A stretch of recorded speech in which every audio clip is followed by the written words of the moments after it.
Hi and welcome back to another video, and welcome back to City Skylines and Project Nusantara.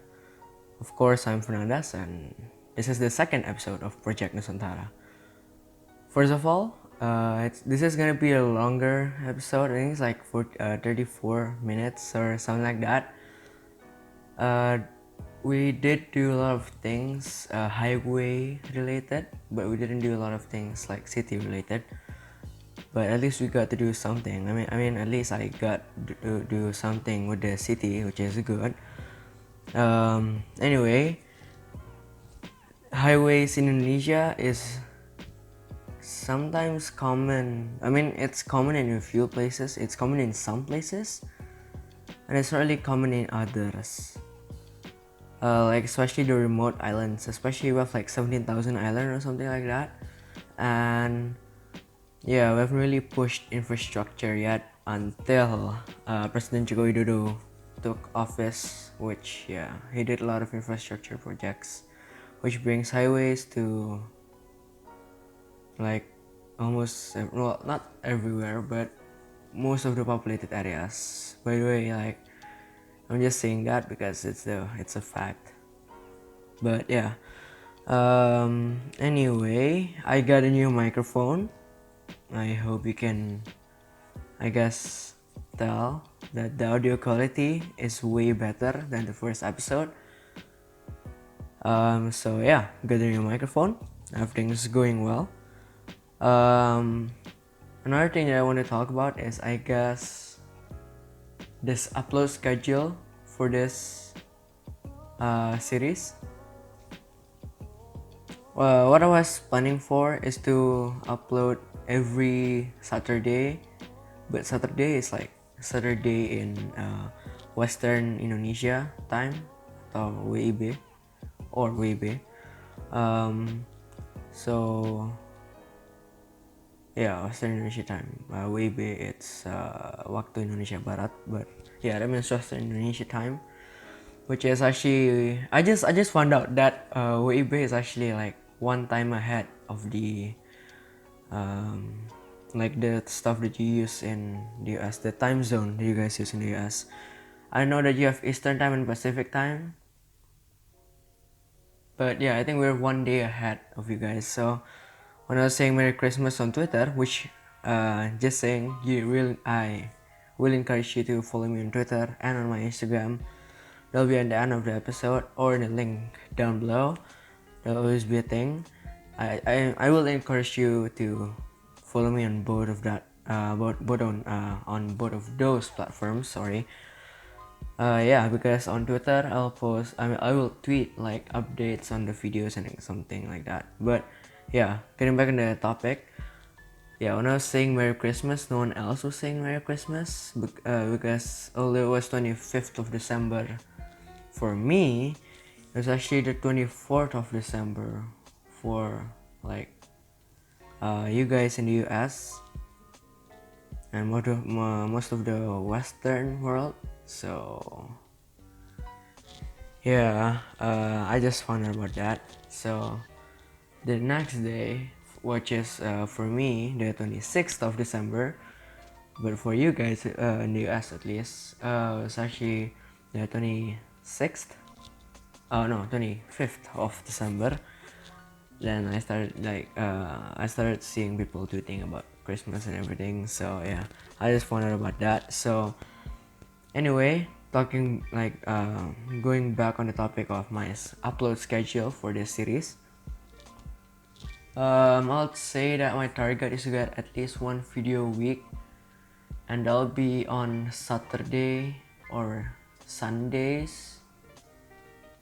Well, that's for Western Indonesian time, so for you guys it will be Fridays or Saturdays. I hope that schedule is totally fine. So yeah, that'll be cool. I mean, that's cool already. Other than that, I've been getting like a lot of comments, a lot. I mean, it's not really a lot. I only got 4 comments until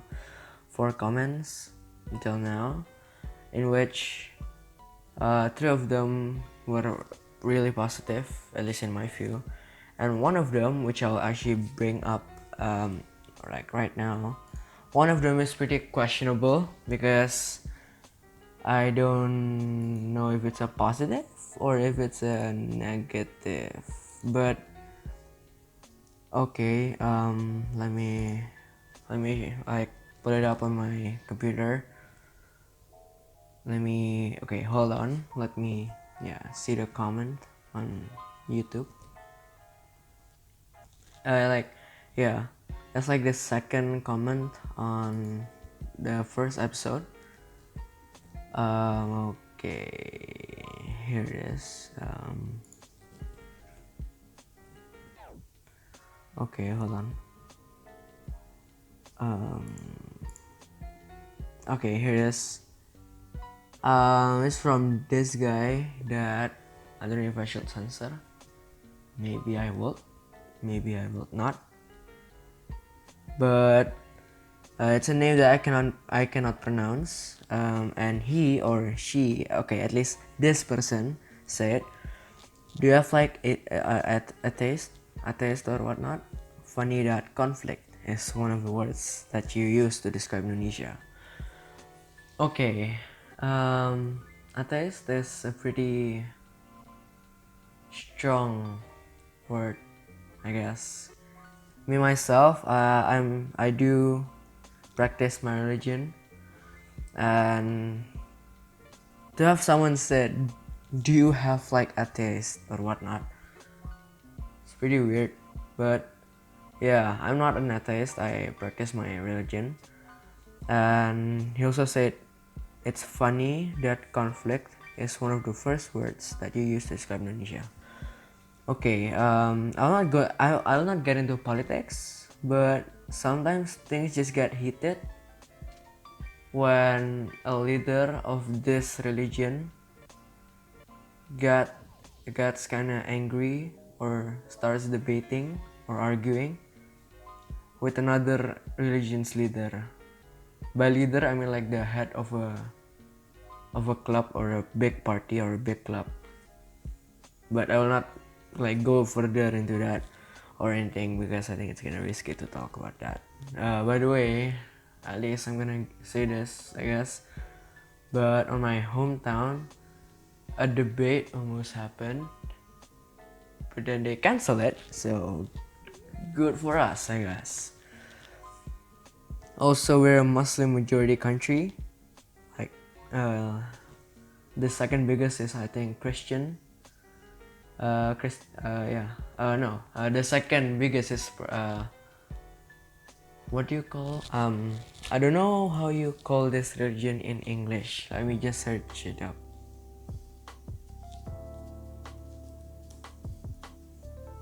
Hold on.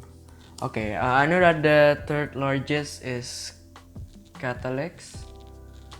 And then the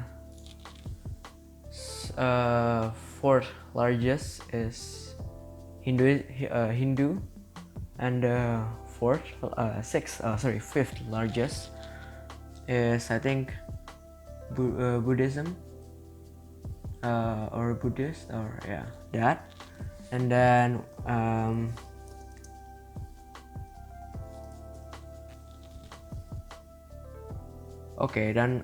the second biggest one is Christian Protestant. It's actually my religion, but yeah, I kind of forgot the English for that, but yeah, okay. And then the third biggest one is Catholic. Let me just confirm that in Google Translate.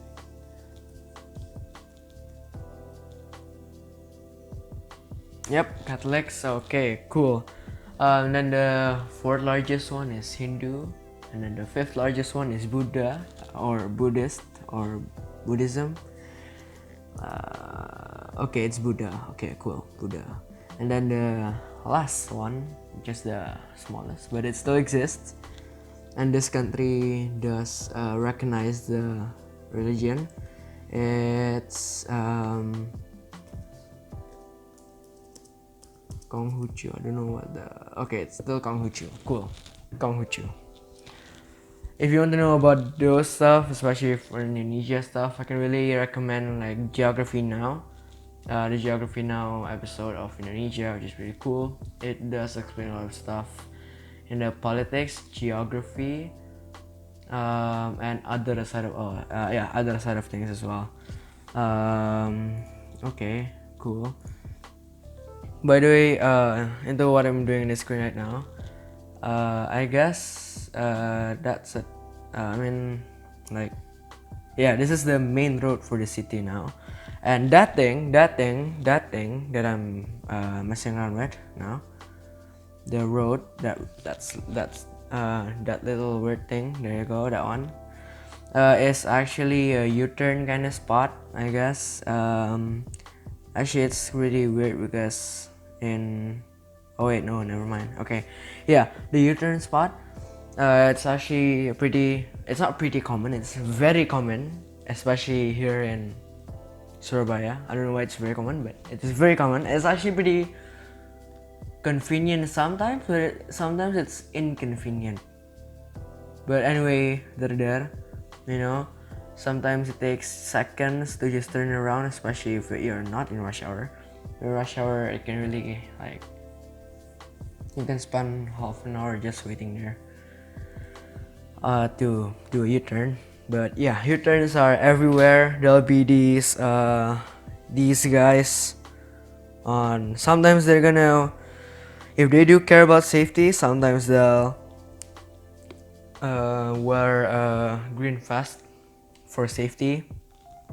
If they don't really care about safety and they just want to get quick money, which is, yeah, I don't think they're gonna get a lot on a few spots, but yeah, if they want to get money, I guess they usually just go straight to the busiest U-turn areas.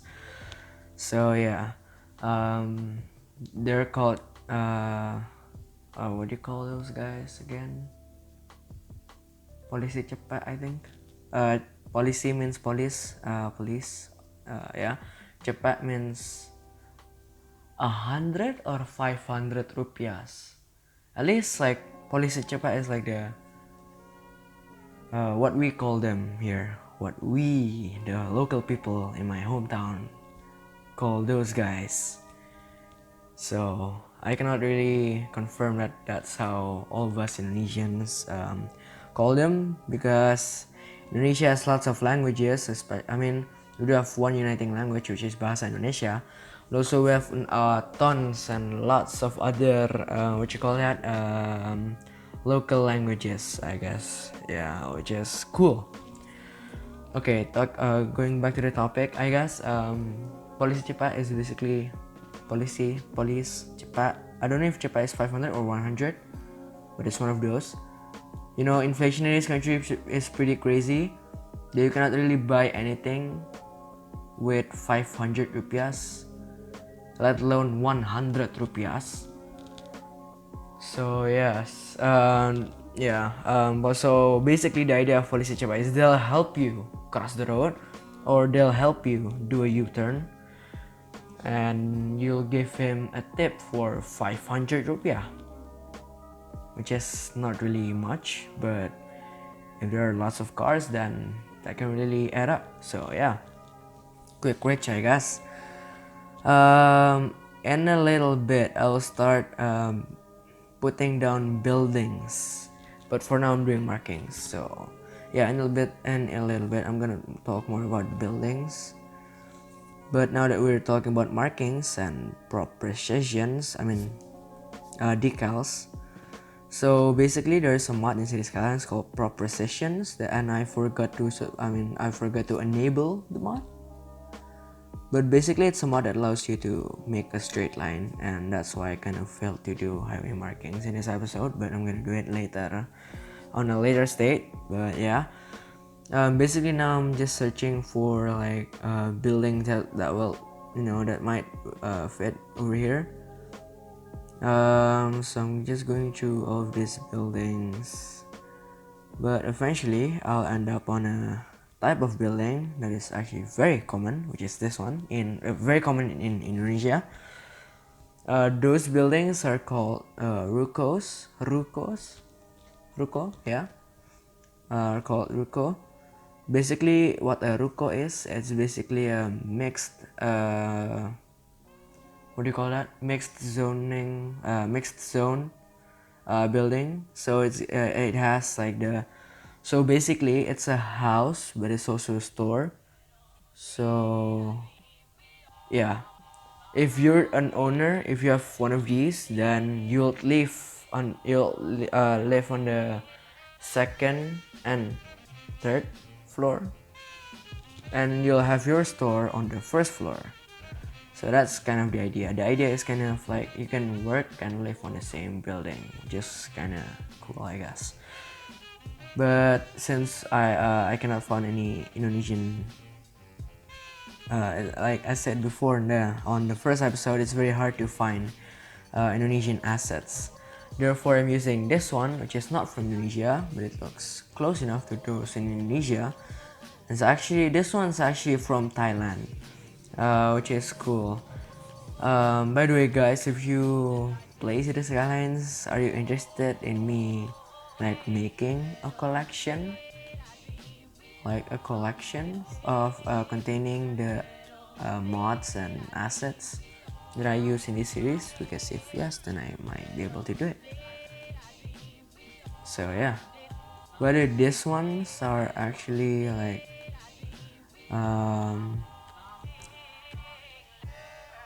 okay, by the way, never mind, I'm not gonna talk about that now. But yeah, this building right here, not the one that I'm popping down, but this one, it's a convenience store called Indomaret. Indomaret is like one of the biggest franchise of convenience store. I like them personally, but they also have competitors like Alphamart, which is a pretty big competitor, and they also have like Circle K in the convenience store department. One time, 7-Eleven tried to enter the Indonesian market. They stayed alive, but after the alcohol ban in Indonesia, they gave up because they cannot maintain the profit. So yeah, you can find out about more about 7-Eleven and CNBC. You know, CNBC's why 7-Eleven failed in Indonesia. So yeah, you can find out more. By the way, this is a Pertamina. Pertamina is the biggest, I'll literally say the biggest gas station chain, I guess, in the country.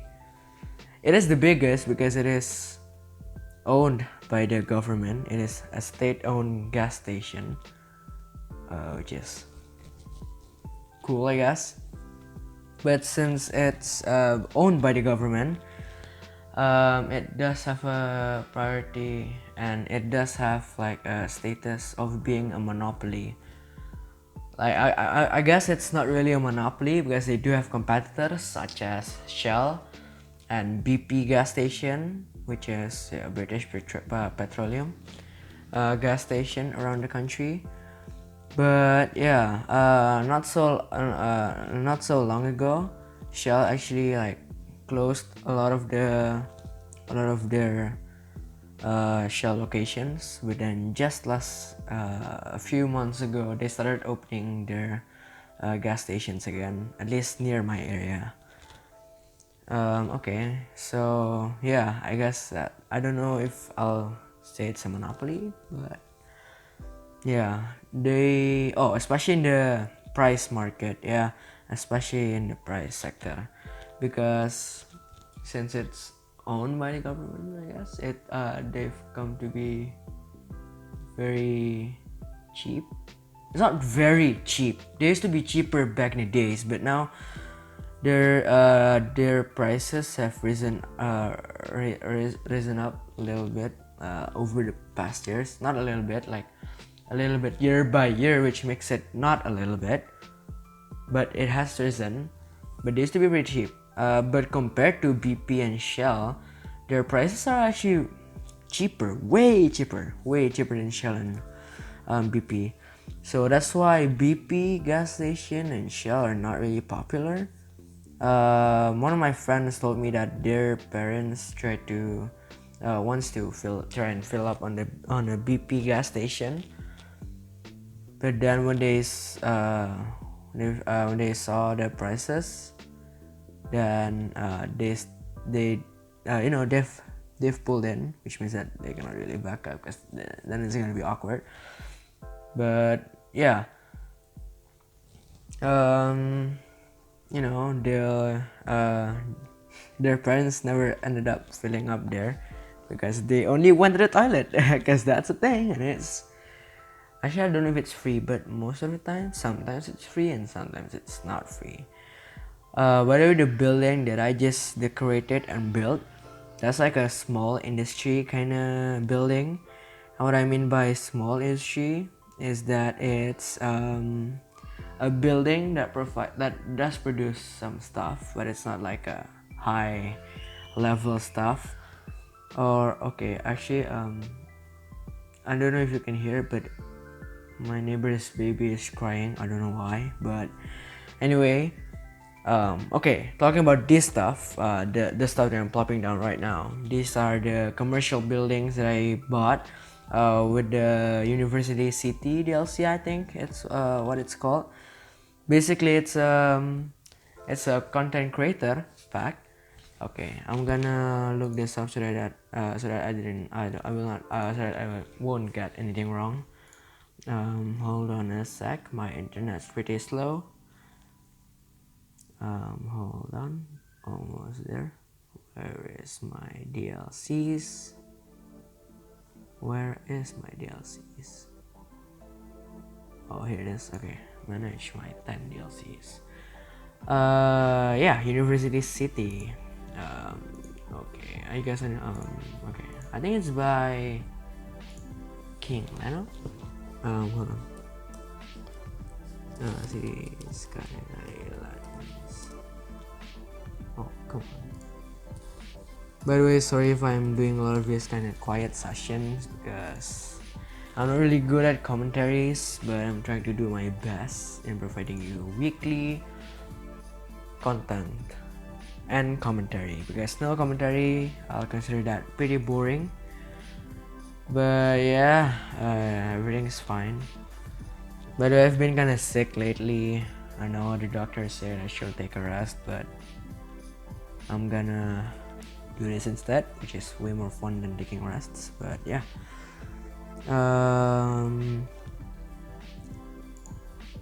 talking about that, let's wait for that and talk about motorcycles. Yeah, what I'm doing in the screen right now. Okay, basically, in Indonesia, because most of us own motorcycles than cars. I mean, it's not like we have way more motorcycles. So actually, we do have way more motorcycles on the road than cars, because they're just way cheaper. So yeah. So basically, there are two types of parking lots. One's for the cars, the ones that you see in the west, the ones that you see pretty much everywhere. And then there's also the motorcycle parking, which is the one that I'm kind of building, like like I was building. It has pretty much just some cones, no markings. Sometimes they do have markings if it's a high class kind of area, but most of the times they don't have markings, and it's like just some cones with a guy that wants to like you have to pay, so you pay with that guy. Oh yeah, University City DLC. It's by King Leno. Cool, I bought that. So yeah, the motorcycle parkings usually are cheaper than traditional car parkings because motorcycles are smaller and therefore doesn't cost as much damage. I guess, I don't know, I'm making up all these things, but sorry. Yeah, motorcycle parkings are basically just like that. Sorry. So now I'm doing this kind of warehouse thing. So basically in Indonesia, if you just go over to Google Earth, then you can just see this. There are not really that much industry. Well, at least on some areas. Some areas there are lots of industries. But Usually there are just lots of warehouses. I know that these are vanilla assets, but this is only the second episode. I mean, we'll expand our library later. By ours, I mean my asset library, but you get a thing. And after this, we're gonna kinda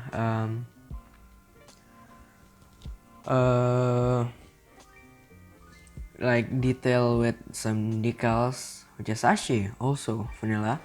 I believe these ones are from the natural disasters DLC. Yeah. So that's cool.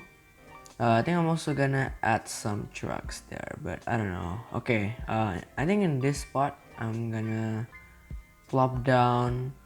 I think I'm gonna plop down one more store, and then another house. That's what I think I'm gonna do after this. Talking about bookstores, one of the biggest, or one of the big bookstore, what do you call that? One of the big bookstore chains, at least in my area or in my province, is Gramedia. Actually, I don't know if they're very big. All I know is they're pretty big here. But yeah, Gramedia, I don't think they're state-owned. I think they're privately. I don't know how you call that, but they're not owned by the government. At least I don't think. By the way, on the next episode, I'm gonna create the first kampong area, I guess. Kampong means... Well, actually, kampong means urban village. It's kind of like a village, but the village is kind of near to the main city. It's like how the city used to be before it got so developed and everything. So I'm gonna build that on the next episode. So actually we have some time to spare and I don't know what else to talk about. All I know is this episode is pretty not as good as I hoped it will be, but the next episode is gonna be very good. I can guarantee you that one. So I guess I'm just gonna leave you for that. I mean, I'm gonna leave that for now. Actually, we have like 4 minutes until the cinematic will kick in. Cinematic stuff will kick in. Oh, by the way, the University City DLC, it's not only just commercial stuff, it's also residential stuff, which is cool. I like it a lot. I recommend you doing it. By the way, right now Steam is having a winter sale. If for those of you that don't know what Steam is, it's basically where you get your games and etc. If you're thinking about getting into playing City Skylines like I am, then you can totally get in it and buy it right now because it's on a sale. It's on a 75% discount, and a lot of the DLCs are also on sale. So yeah, I totally recommend you checking out their Steam page and etc. And yeah, you can. I recommend you buying this game because it's a very great game, especially with the community. No, the game is just the bare bones, and the community makes it a whole lot better. It's like the what do you call? Yeah, the game without the mods is basically like a donut, and you can still eat a donut without a topping. It works, right? It's something sometimes it's good, sometimes it's not, but and then the community makes it a whole lot better because the community is kind of like the toppings, like the sprinkles. Yeah, that is like the sprinklers. Yeah, I think it's sprinklers. Yeah, it's basically the topping. It makes the whole thing times. It makes it a whole lot better lah, I guess. It's just great, But no one's paying me to say this, but Paradox Interactive. If you're interested in doing a collab, yeah, I'm totally in. Why not? By the way, the whole thing about Copa, if you haven't heard of Copa, I don't know why I decided to talk about this, but okay, why not? I'm in it already. Copa is basically the Children Online Privacy Protection Act. Okay. By the way, YouTube was just sued by the Federal Trade Commission about this whole thing. I don't know where you've been if you haven't heard of Kappa yet, so that's weird. But it's okay. So basically, the whole thing with Kappa is that now you need to classify your content as made for kids or as not made for kids. For now, I don't think this one's made for kids. At least I'm not targeting it to kids. But yeah. YouTube, it was a big controversy. By the way, the outro music is here already, but I'm gonna keep talking a little faster. So basically, this was a big thing. Everybody was worried about it, but everything got, in order. YouTube started answering our questions, and everything just got better, and everything just went better. So yeah, thank you YouTube for actually answering our questions. So that's great. Other than that, the end of the video is actually here, so please follow me on Twitter, follow me on Instagram, and most importantly, share this video, like this video, and please subscribe. Thank you for watching, and I'll see you on the third episode.